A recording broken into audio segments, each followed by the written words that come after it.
오늘 두 번째 살펴보는데요. 매일 성경 본문을 따라서 우리가 큐티하고 있고 그리고 그 본문을 가지고 우리가 설교하고 있습니다. 우리 지난주에는 시민권에 대해서 살펴봤습니다. 이 땅 시민으로 살아가는 것이 무엇인가?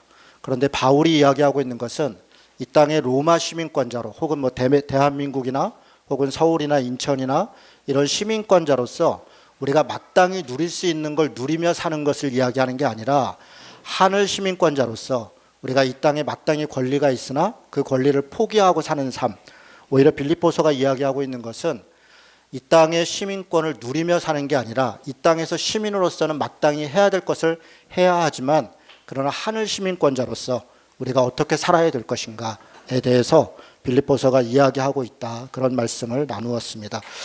오늘은 두 번째로 빌립보서를 좀 보려고 하는데요. 빌립보서는 별명이 하나 있습니다. 이 빌립보서의 이 편지 별명이 기쁨의 서신입니다. 기쁨의 편지. 16번이나 기뻐하라 혹은 기쁨 이런 단어들이 나옵니다. 빌립보서는 4장 되는 분량인데요. 다른 이렇게 한 장, 두 장 되는 그런 서신서에 비해서는 길지만 대체적인 일반적인 서신에 비해서는 상당히 짧은 편입니다. 4장밖에 되지 않는 이 짧은 서신서 안에, 편지글 안에 16번이나 기쁨이라는 단어가 들어있습니다. 그래서 아마 이걸 헬라어로 보면 기쁨이라는 단어는 카라인데요. 카라. 아마 카라라고 하는 단어가 아마 곳곳에 있어서 이것을 헬라어로 읽을 줄 아는 사람은 이게 웬 기뻐하라는 게 이렇게 많아? 이렇게 볼 정도로 그렇게 많은 기뻐하라, 기뻐하라, 기뻐하라 이런 내용이 있습니다. 2장 17, 18절 아까 못 읽은 거 제가 잠깐 읽어보겠습니다. 만일 너의 믿음의 제물과 섬김 위에 내가 나를 전제로 드릴지라도 나는 기뻐하고 너희 무리와 함께 기뻐하리니 이와 같이 너희도 기뻐하고 나와 함께 기뻐하라. 이 딱 두 절 안에 기뻐하라는 단어가 5번이나 나옵니다. 기뻐하라, 기뻐하라. 그러니까 이 말씀만 딱 놓고 보면 사도 바울한테 뭔가 굉장히 기쁜 일이 있나 보다. 그리고 빌립보 교회에 뭔가 대단히 기쁘고 좋은 일이 있는가 보다. 그래서 사도 바울이 그 얘기를 들으니 나도 기쁘고 너희도 내 얘기를 들으니 너희들도 기쁘지 않니? 그래서 우리가 서로 다 기뻐하자. 마치 그런 내용처럼 보입니다. 그런데 우리가 알다시피 사도 바울이 이 편지를 보낼 때 사실 사도 바울도 그렇고 빌립보 교회의 사정도 그렇고 인간적으로 볼 때 그렇게 기뻐할 만한 상황들이 아닙니다. 여러분, 이 필리포스라고 하는 도시는 로마의 축소판이었다. 제가 이렇게 말씀드렸습니다. 별명이 로마의 축소판이라는 그런 도시입니다. 퇴역한 군인들이 살고 있었고요. 금이 많이 나는 도시라 부자 동네였습니다. 퇴역한 군인들이 있었기 때문에 대부분의 시민들에게는 로마의 시민권을 가지고 있었습니다. 그 권리, 그 권한, 그걸로 인해서 빌립보 지역에 사는 사람들은 굉장히 자부심이 있었고 삶의 윤택함이 있었고 굉장한 권리를 가지고 있는 그런 사람들입니다. 그곳에서 빌립보 교회 성도들이 예수를 믿는다는 것, 그리스도를 따른다는 것은 사실은 고난과 어떤 핍박을 자초하는 일이었습니다. 로마 황제를 따르지 않으면 경제적 생활도 할 수가 없었고 가족들 안에서도 쫓김을 받을 수밖에 없는 상황이 당시 시대에 예수를 믿는다는 것이었습니다.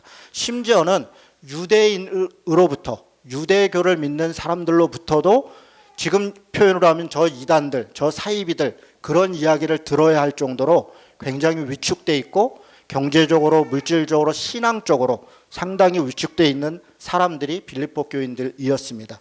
그런데 사도 바울이 지금 이 편지를 어디서 보냅니까? 우리가 지난주 살펴본 것처럼 로마에서 가택연금된 상황에서 보내고 있습니다. 2년 동안 가택연금되어 있습니다. 가택연금되어서 사도 바울은 뭘 기다리고 있냐면 로마 황제의 재판 결과를 기다리고 있습니다. 그 재판 결과에 따라서 사도 바울은 아마 대체적으로 사형에 해당될 가능성이 높습니다. 그래서 사도 바울이 이 빌립보서에 내가 지금 당장이라도 죽고 싶다, 내가 죽는 것도 영광이다, 이런 표현을 몇 번 사용합니다. 그 이유는 본인이 죽을 수 있다. 반면에 그 죽음에 대한 일종의 두려움, 그 죽음을 앞두고 오히려 내가 주님 앞에 빨리 갈 수 있다는 기쁨도 있었지만 한편으로는 그 죽음에 대한 두려움도 가지고 있는 것을 생각해 볼 수 있습니다. 사도 바울이 2년 동안 가택연금되어 있는 것을 보고 빌립보 교인들이 상당히 걱정합니다. 염려합니다. 사도 바울의 건강이 염려되고 그의 가택연금대 생활이 어떨까? 그것이 염려됩니다. 그래서 에바브로디도라고 하는 빌립보 교회의 중요한 지도자를 보냅니다. 그에게 돈을 보내고 물질을 보내서 사도 바울을 돌보라고 보냈습니다. 그런데 또 황당한 일이 벌어집니다. 그렇게 사도 바울을 도우려고 왔던 에바브로디도가 중병에 걸립니다. 중병에 걸려서 죽을 상황에 벌어집니다. 이 소식을 듣고 빌립보 교인들이 또 걱정합니다. 아이고야, 사도 바울이 이 가택연금 되어 있는 것 때문에 걱정스러워서 사람을 보냈는데 그 사람도 죽게 되었다니 이것도 무슨 일이냐? 도대체 하나님이 어디 계신 것이냐? 하나님은 정말 우리를 돌보고 계신가? 이것 때문에 빌립보 교인들은 그것으로 인해서 낙심하고 때로는 두렵고 절망 가운데 있는 것입니다. 사도 바울 마음은 또 어떻겠습니까? 자기를 돕겠다고 온 사람이 와가지고 건강해도 지금 자신이 처해 있는 상황을 생각할 때 좋을까 말까인데 와서 중병에 걸려서 죽을 수 있다는 소식을 전하는 사도 바울의 심정은 또한 어떻겠습니까? 사실 사도 바울을 편지를 보내는 사도 바울이나 그 편지를 받고 있는 빌립보 교인이나 인간적으로 보면 기뻐할 일이 없습니다. 참 죽음 앞에 있고 고난을 당하고 있고 또 심지어 빌립보 교회 안에는 네 분이 있습니다. 분열이 있습니다. 요디아라고 하는 여성과 순두계라는 여성 지도자가 서로 뭔가 의견이 안 맞은 것 같습니다. 갈등을 하고 있습니다. 그것 때문에 사도 바울에까지 소식이 들려서 교회 안에 분파가 만들어지고 갈등이 있어서 교회가 위험하다라는 소식까지 듣고 있는 것입니다. 염려가 있습니다.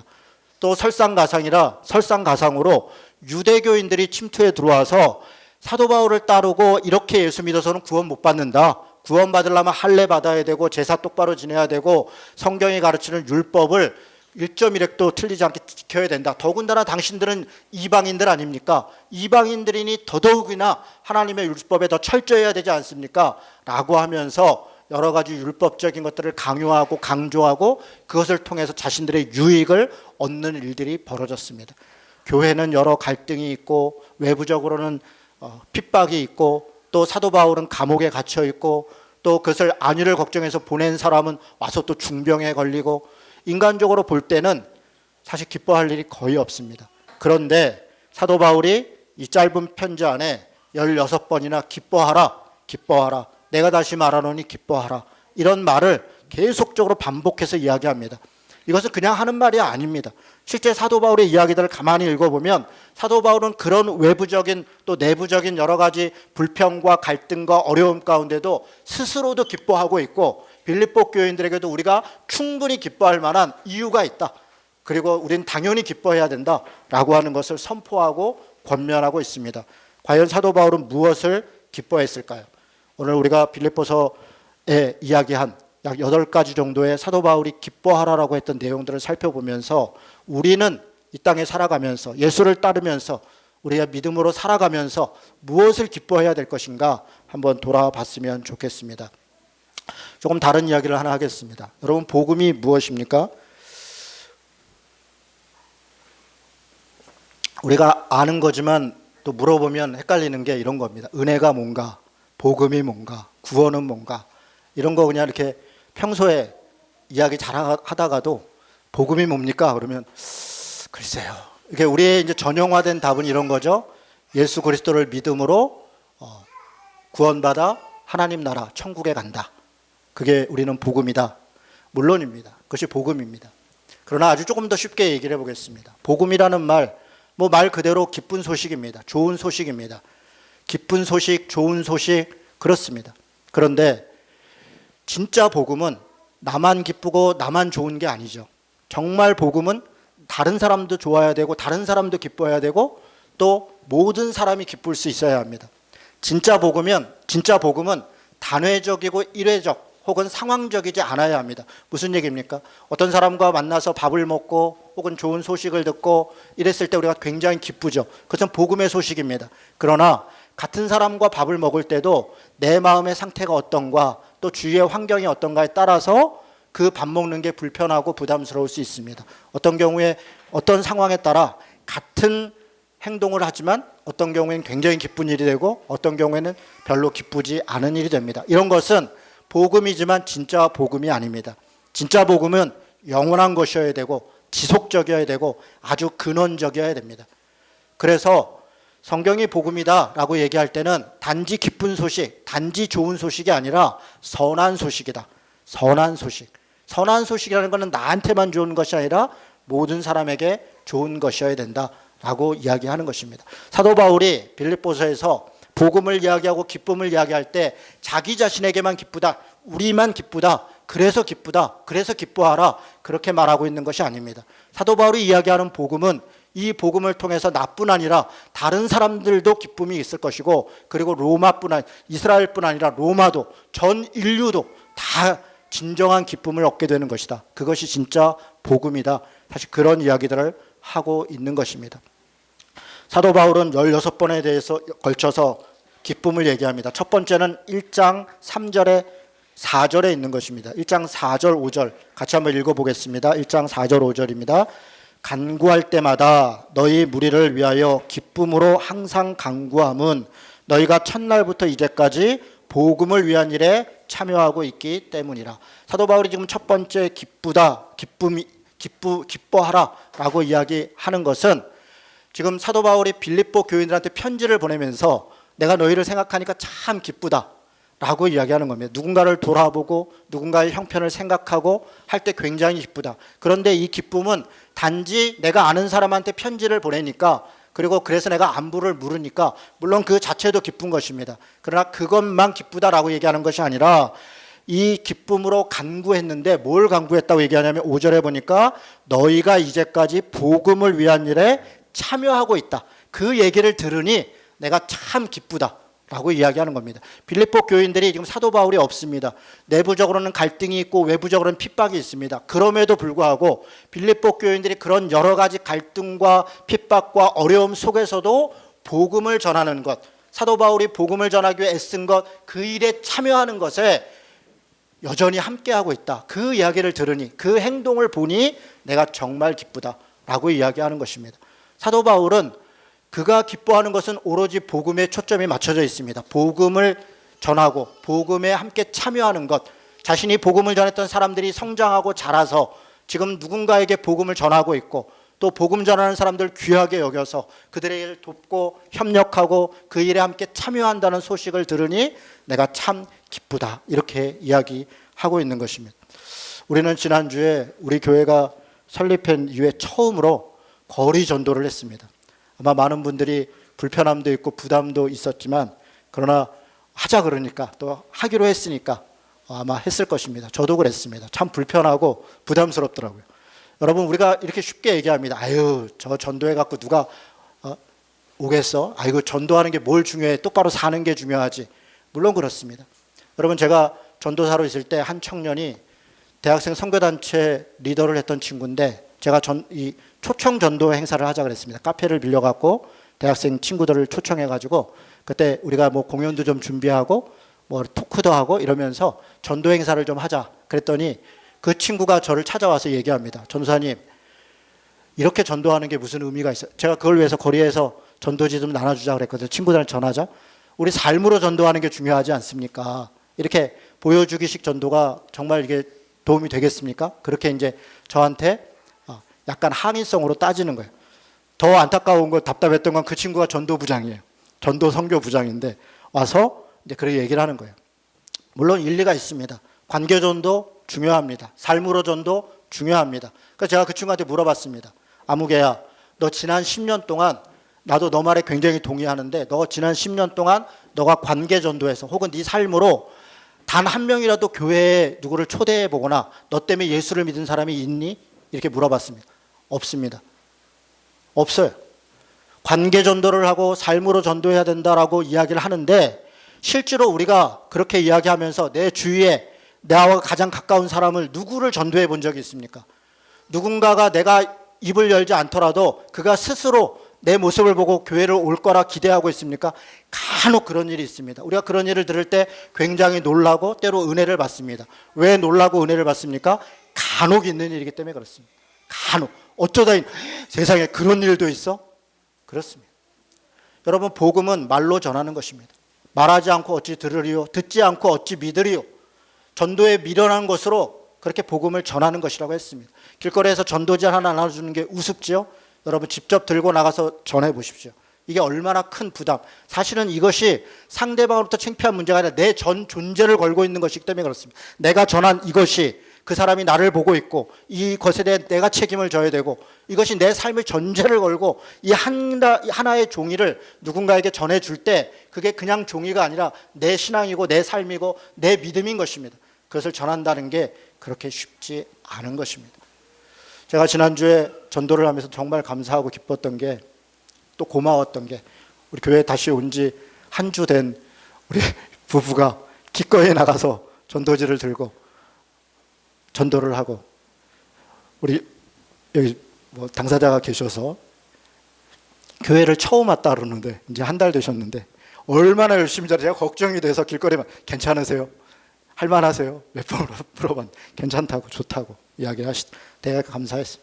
본인 딸에게도 교회 한번 와봐라 이렇게 권하고 싶다고 얘기하시더라고요. 그 말이 전 되게 기뻤습니다.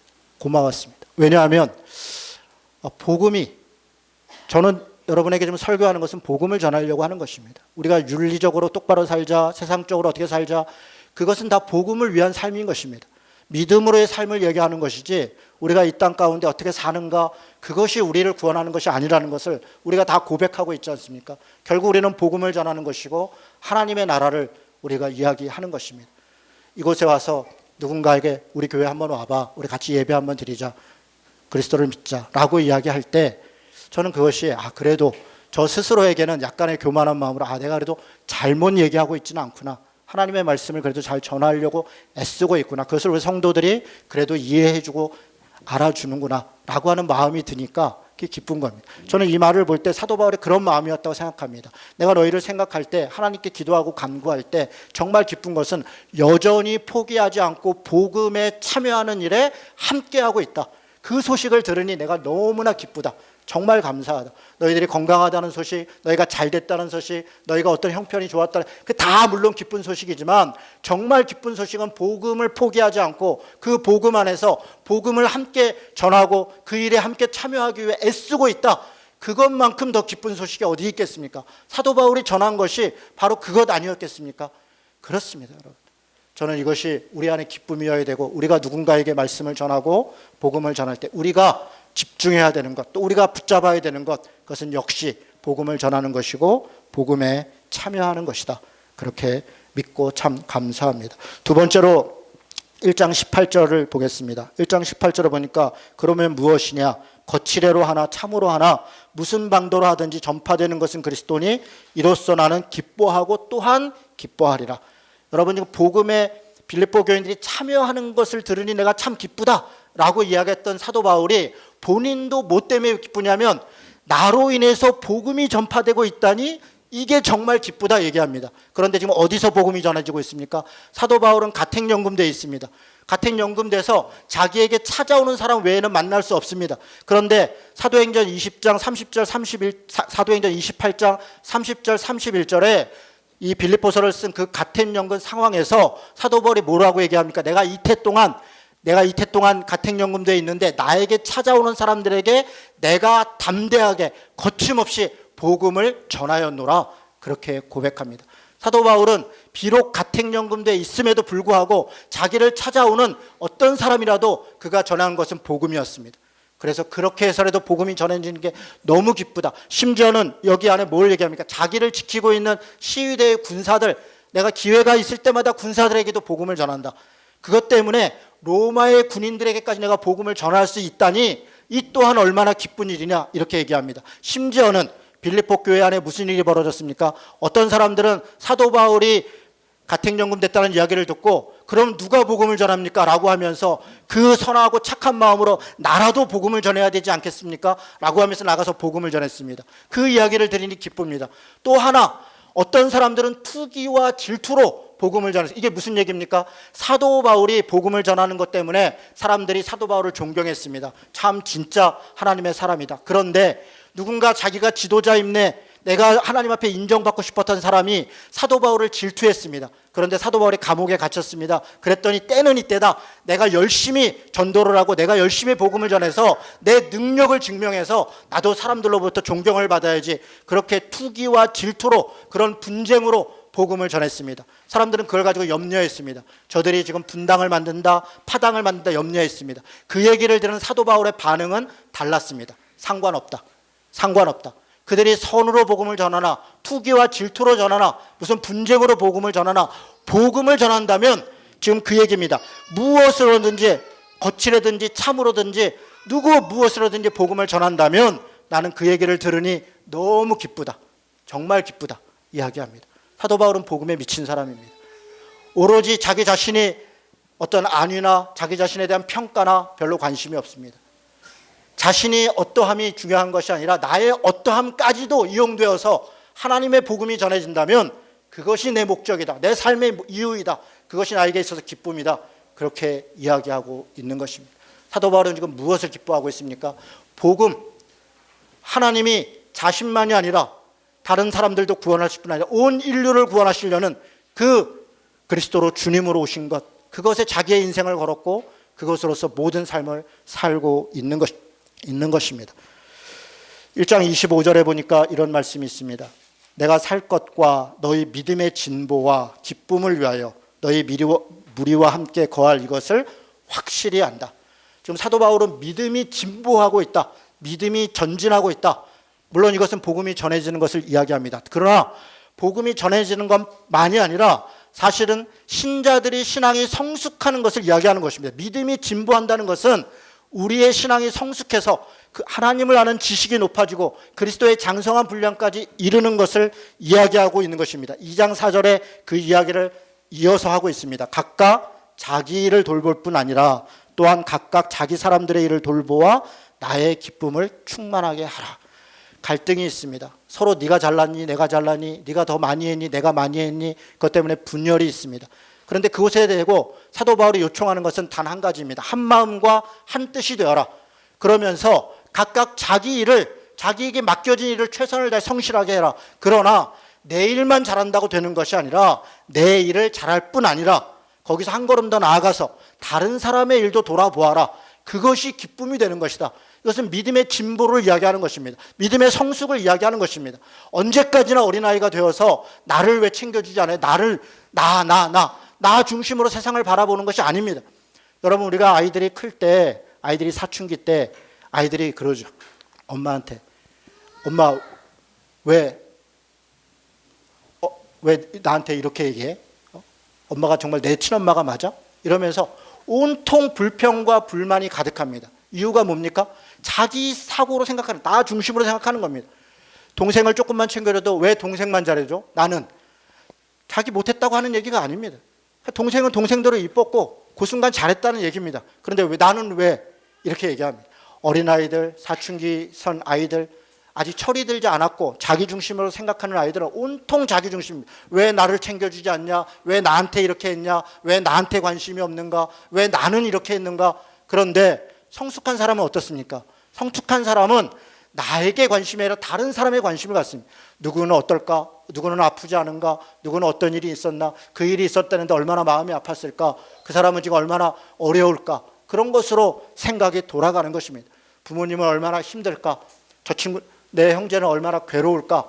그것을 생각하는 것입니다. 그래서 참기도 하고, 그래서 양보하기도 하고, 그래서 때로는 손해보기도 하고, 그렇게 하는 것입니다. 믿음의 진보는 그런 것입니다. 각각 자기 일을 돌아볼 뿐 아니라 각각 다른 사람의 일을 돌아보아 그것이 모두에게 기쁨이 되는 것이다. 그렇게 그것이 사도 바울은 기쁨이다. 그렇게 이야기하고 있는 것입니다. 과연 어떻게 우리는 내 일만이 아니라 다른 사람 일까지 돌아봅니까? 그 다음 이야기하는 게 그리스도 예수의 마음을 가져야 한다. 그렇지 않으면 나 중심에서 벗어날 수 없다고 얘기합니다. 그리스도의 예수의 마음이 어떤 마음입니까? 하나님이신 분이 비천한 인간의 몸, 종의 형체로 오신, 자신을 완전히 낮추시고 자신을 완전히 비하하고 자신을 정말 인간의 그 죄인의 모습으로 오신 것, 우리는 이 말씀을 읽으면서 성육신을 얘기하고 십자가의 은혜를 얘기합니다. 그렇습니다. 이것은 성육신을 얘기하고 십자가의 은혜를 이야기하는 것입니다. 무엇을 위한 십자가입니까? 무엇을 위한 성육신입니까? 우리를 하나님의 나라 천국에 보내는 것 물론 그렇습니다. 그러나 이 문맥에서 이야기하는 것은 다른 사람을 돌아보려면, 남을 나보다 낮게 여기려면 어떻게 해야 되는가? 그것은 그리스도 예수의 마음을 가져야 한다. 그리스도 예수께서 하나님이신 분이 자신을 낮춰서 정말 종의 형체인 우리 인간에 오신 것처럼 그렇게 자기 자신이 아무것도 아니라는 것, 내가 죄인이라는 것을 스스로 자각하지 않으면 누구를 섬길 수 없고 남을 나보다 낮게 여길 수 없다는 것입니다. 그래서 이 이야기를 하고 있는 것입니다. 믿음의 진보 성숙은 하나님 앞에 자신의 죄한 죄인됨을 돌아보는 것이고 자기를 낮춤으로써 가능한 것입니다. 두 번째로 믿음의 진보에 대해서 이야기하는 것은 2장 17, 18절입니다. 아까 우리가 읽었습니다. 사도 바울은 지금 여기서 아주 극단적인 이야기를 합니다. 뭐라고 얘기합니까? 내가 너희들을 위해서 제물로 바쳐질지라도, 여기서 지금 뭐라고 얘기합니까? 제물과 섬김 위에 내가 나를 전제로 드릴지라도, 전제라는 것은 제사로 드린다는 것, 제사의 제물로, 죽음으로써 내가 너희들을 위해 죽음으로써 제물이 된다 할지라도 나는 기뻐하고 너희 무리와 함께 기뻐하리니 이와 같이 너희도 기뻐하고 나와 함께 기뻐해라 이야기합니다. 지금 뭐 때문에 이야기를 하고 있습니까? 지금 15절부터 16절까지 보면 16절 말씀을 같이 읽겠습니다. 2장 16절 같이 읽습니다. 생명의 말씀을 밝혀 나의 다름질이 헛되지 아니하고 수고도 아니하므로 그리스도의 날에 내가 자랑할 것이 있게 하려 함이라. 사도 바울은 지금 내가 그리스도의 날에 자랑할 것이 있었으면 좋겠다. 그것을 위해서 내가 너희를 위해 죽더라도 제물로 바치더라도 나는 기뻐한다 라고 얘기합니다. 지금 여기서 바칠 수 있는 것, 내가 그리스도의 날에 자랑할 수 있는 것, 그게 뭐냐면 복음의 열매입니다. 다시 얘기해서 사람들입니다. 내가 복음을 전했는데 그 사람들이 하나님 안에서 믿음의 진보가 일어나고 성숙이 일어나서 하나님 앞에 정말 하나님의 사람으로 자란다면 내가 하나님 앞에 갔을 때 얼마나 떳떳할까? 내가 얼마나 감사할까? 그가 자랑할 것은 내가 집이 몇 평이 됐어요? 내 지위가 얼마나 됐어요? 이 세상에서 무슨 일을 했어요? 그것이 하나도 자랑이 아닙니다. 그의 유일한 자랑거리는 내가 복음을 전했고 그 복음을 들은 사람들이 어떻게 성숙했고 어떻게 사랑했고 어떻게 하나님의 제자가 되었는가, 그런 사람들이 하나님 앞에 자기의 자랑이다. 이 자랑을 위해서 내가 제물이 된다 할지라도, 내가 죽음으로써 하나님 앞에 그 전제로 드려지는 제물이 된다 할지라도 나는 기쁘다. 내가 기뻐한다. 너희들도 기뻐해. 너희들도 이 삶을 위하여 그렇게 기뻐하고 또한 기뻐하라 이야기하고 있는 것입니다.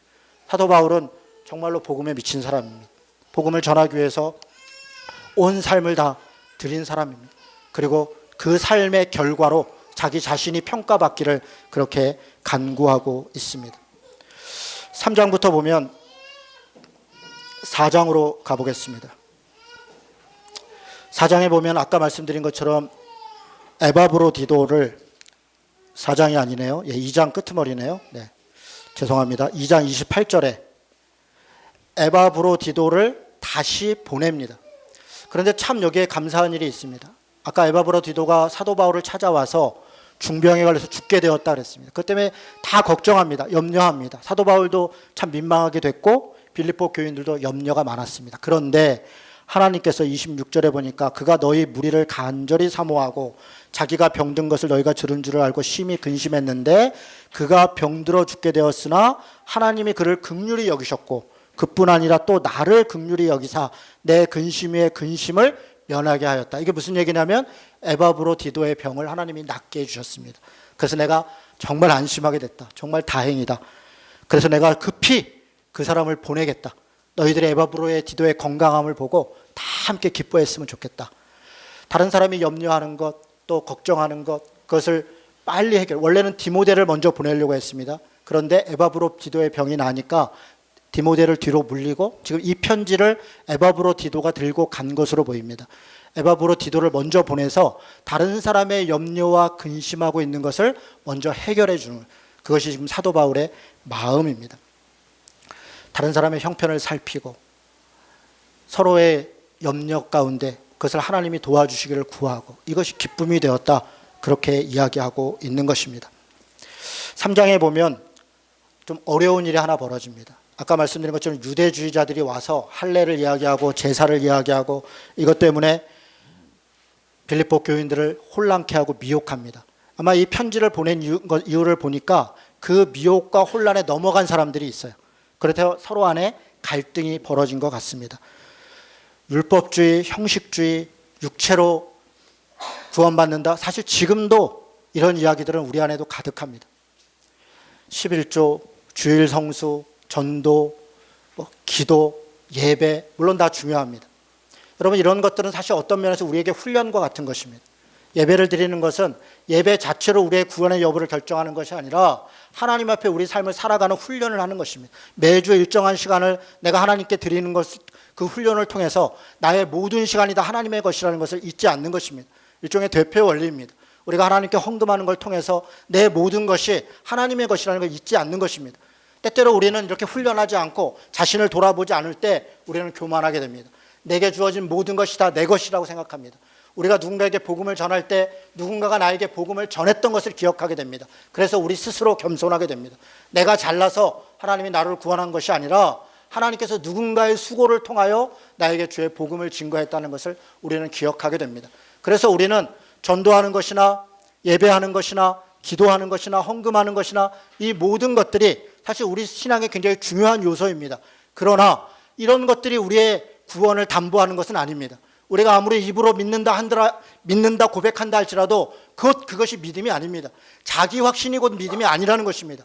믿음은 행함으로 증명되는 것이고, 믿음은 자기가 확신한다고 해서 믿는 것이 아니라 누군가가 당신을 보니 참 믿는 사람이네요, 그렇게 인정될 때, 아니 그 누군가가 나를 모르는 어떤 누군가가 아니라 나와 가장 가까운 내 아내, 내 남편, 내 아이들, 내 부모, 나와 같이 일하는 사람들, 그 사람들의 입에서 당신을 보니 뭔가 다르네요, 당신은 어떤 가치, 새로운 다른 가치로 삶을 살고 있네요 라고 인정받는 것, 저는 그것이 믿음의 표현이라고 생각합니다.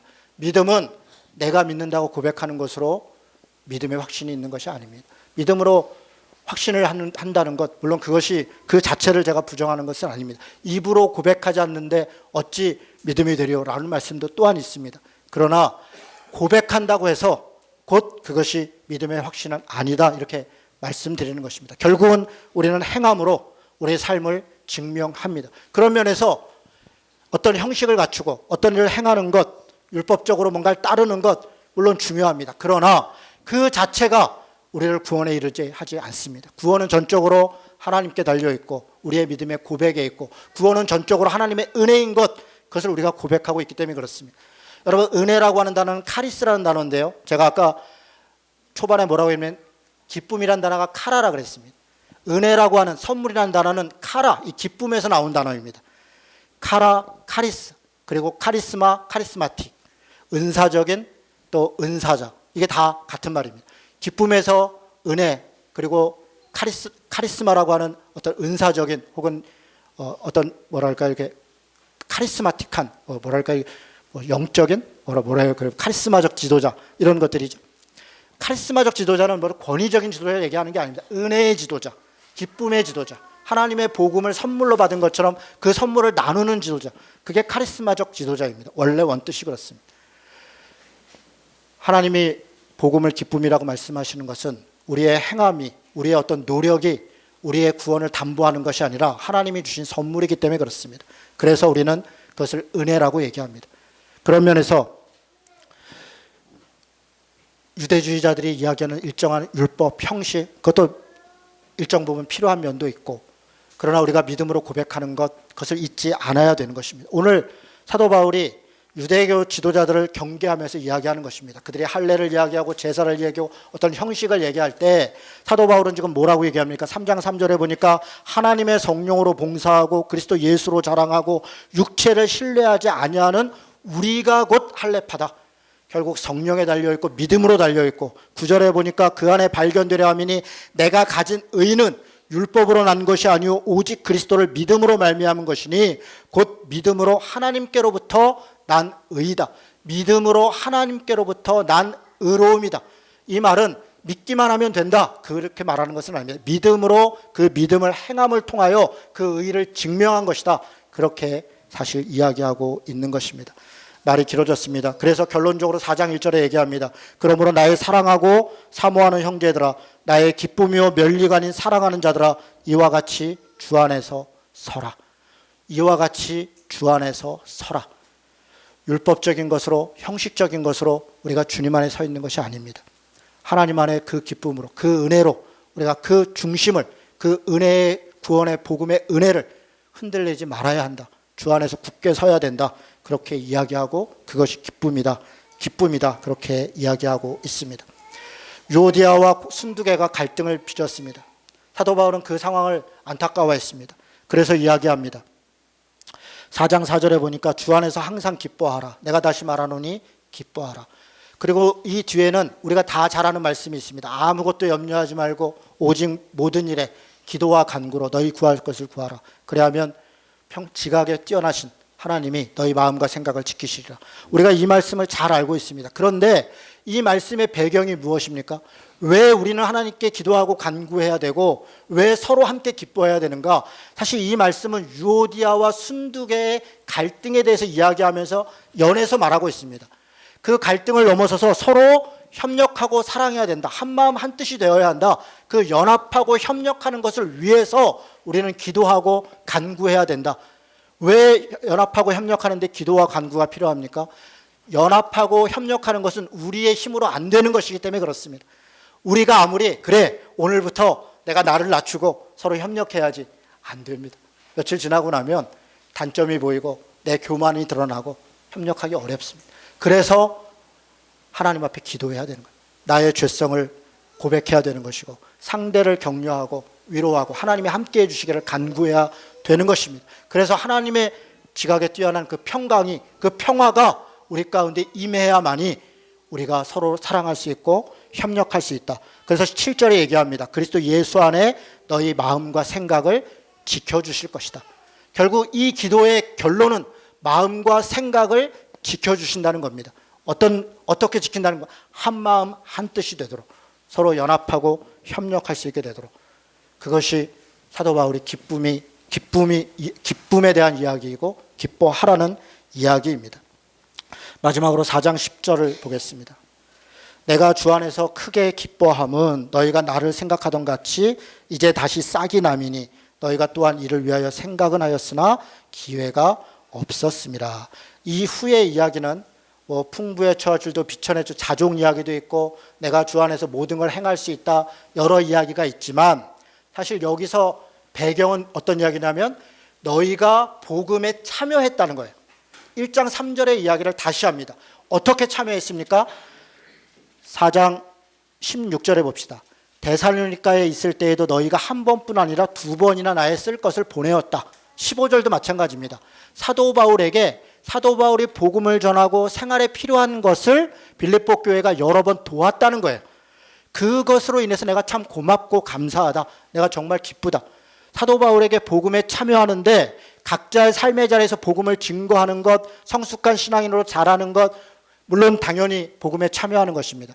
또 사도 바울이 솔직하게 고백하는 것, 너희들이 내게 에바브로디도를 통해서 혹은 다른 누군가를 통해서 혹은 로마 교회가 어렵다고 했을 때 그들에게 필요한 것들을 나누는 이렇게 자신이 가지고 있는 물질을 어려운 중에 곤란한 중에 굉장히 괴로운 중에 없는 중에 나누고 함께 도왔다는 것, 그것으로 인해서 참 기뻐하고 감사하다 이야기하는 것입니다. 여러분, 저는 이것은 지금도 유효하다고 생각합니다.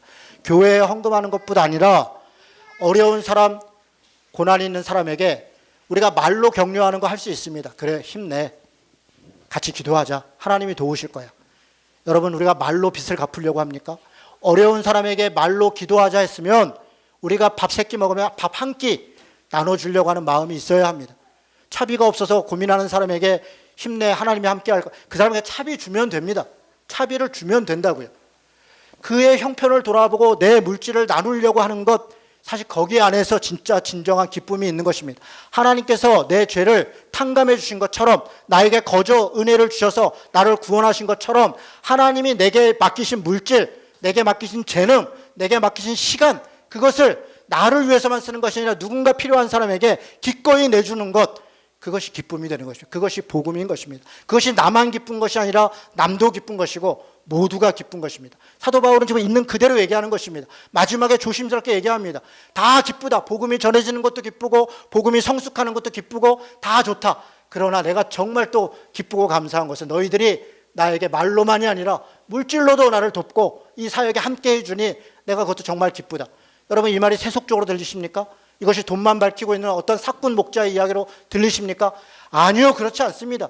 사도 바울은 겸손하게 얘기하는 것, 있는 그대로 얘기하는 것입니다. 그들이 하나님 앞에 자신의 것을 나눈 것으로 인해서, 그것으로 인해서 내가 도움을 받은 것으로 인하여 참 기쁘고 감사하다라고 이야기하는 것입니다. 여러분, 저는 이것을 우리도 실천해야 된다고 생각합니다. 해외에 나가서 복음을 전하는 사람들, 또 이 땅 가운데 복음을 전하기 위해 수고하는 사람들, 복음을 전하는 것이 단지 전도만 하고 선교만 하는 것이 아니라 하나님의 나라인 사랑과 평화, 공평과 정의를 위하여, 때로 인권을 위하여, 환경을 위하여, 이 땅의 하나님 나라를 위하여 수고하는 사람들에게 일정한 비용들을 지불하고 후원하고 하는 일들, 저는 그것이 하나님 보시기에 기쁜 일이다, 복음을 가진 자들의 마땅한 삶이라고 생각합니다. 여러분, 한번 생각해 보십시오. 여러분, 지금 누구를 후원하고 있습니까? 많은 경우에 교회 다니는 사람들은 내가 주일에 가서 헌금하는 것으로 내가 할 거 다 했다고 생각해요. 아니요. 여러분, 어떤 면에서 헌금한 것은 당연한 것입니다. 그 헌금한 것은 그 교회를 유지하고 그 교회 목사의 생활비를 주고 그 교회가 마땅히 해야 될 일을 함께 한 것입니다.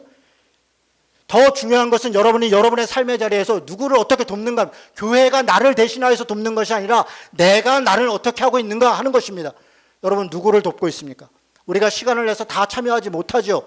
그랬을 때 우리가 민주적인 시민이, 또 하나님 나라의 시민이 이 땅 가운데 마땅히 해야 될 것은 옳은 일, 귀한 일을 하는 곳에 단돈 10,000원이라도 5,000원이라도 보내는 것입니다. 그래서 누군가 그 일을 하고 있는 사람들에게 실제적 삶의 보탬이 되도록 하고 그 일에 확장이 되도록 하는 것, 저는 그것이 하나님 나라를 위한 일이라고 생각합니다. 여러분에게 부탁드립니다.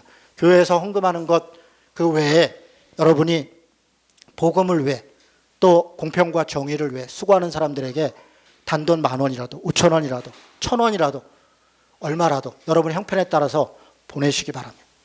보내세요.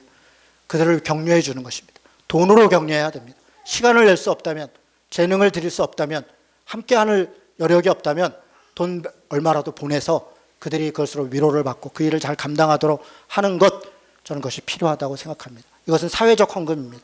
하나님 앞에 우리가 다 헌금하지만 교회에 우리가 함께 쓰기 위해 내는 헌금 외에 사회적으로 하나님이 하시는 일에 우리가 동참하는 것, 그것이 때로 내 옆에 있는 가난한 어떤 사람일 수 있고 우리 형제 자매 중에 누구일 수도 있고 또 사회적으로 어떤 일일 수 있겠습니다.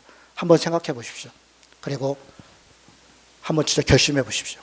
내 수입의 일정 부분을, 내가 버는 돈의 5만 원이든 3만 원이든 10만 원이든 이것을 한 단체에 보내도 좋고 여러 군데다 필요한 것을 조금씩 나눠줘도 좋고, 각자에게 하나님이 정말 마음을 주시는 곳에다가 그렇게 나눌 수 있으면 좋겠다, 이렇게 또 부탁을 드립니다. 말씀을 마치겠습니다. 4장 18절을 보겠습니다. 모든 이야기를 다 마치면서 사도 바울이 이렇게 얘기합니다. 내게는 모든 것이 있고 또 풍부한지라 에바브로디도 편에 너희가 준 것을 받음으로 내가 풍족하니. 사도 바울은 지금 뭐가 부족해서 감사해다 얘기하는 것이 아닙니다. 하나님이 내게 쓸 것을 다 채워줬지만 너희들이 그렇게 나에게 함께 도와주니 그것이 참 감사하다. 그 행위가, 그 은혜가 하나님이 너에게 복 주실 걸 생각하니 그게 참 감사하다, 그 얘기를 합니다. 그러면서 마지막에 뭐라고 얘기합니까? 이는 받으실 만한 향기로운 재물이요 하나님을 기쁘시게 한 것이라. 아멘. 사도 바울을 도운 것이, 가난한 사람을 도운 것이, 정의로운 일을 도운 것이, 또 불편하고 고난당한 사람들을 돕는 것이 하나님을 기쁘시게 한 것이다. 이것이 우리 인생의 목적 아닙니까? 우리가 하나님께 영광을 돌리고 하나님께 기쁨을 드린다면 그것이 인생의 목적 아니겠습니까? 여러분, 이렇게 삽시다. 하나님이 기쁘시게 되는 일, 그 일을 위하여, 주의 복음을 위하여 사도 바울이 자기의 온 생을 다하여 살아갔던 것처럼 우리도 각자의 자리에서, 우리 삶의 자리에서 우리가 마땅히 전해야 될 복음을 전하고, 우리가 마땅히 도와야 될 사람들을 돕고, 우리가 마땅히 참여할 일에 용기를 내고, 또 우리가 마땅히 나누어야 될 일에 나누고, 그래서 우리 기쁨뿐만 아니라 모두의 기쁨이, 진정한 복음이 이 땅 가운데 충만하고 하나님 나라까지 이르기를 우리가 그렇게 기도하고 그렇게 간구하고 그렇게 실천하며 그렇게 살아가시기를 주님의 이름으로 축원합니다.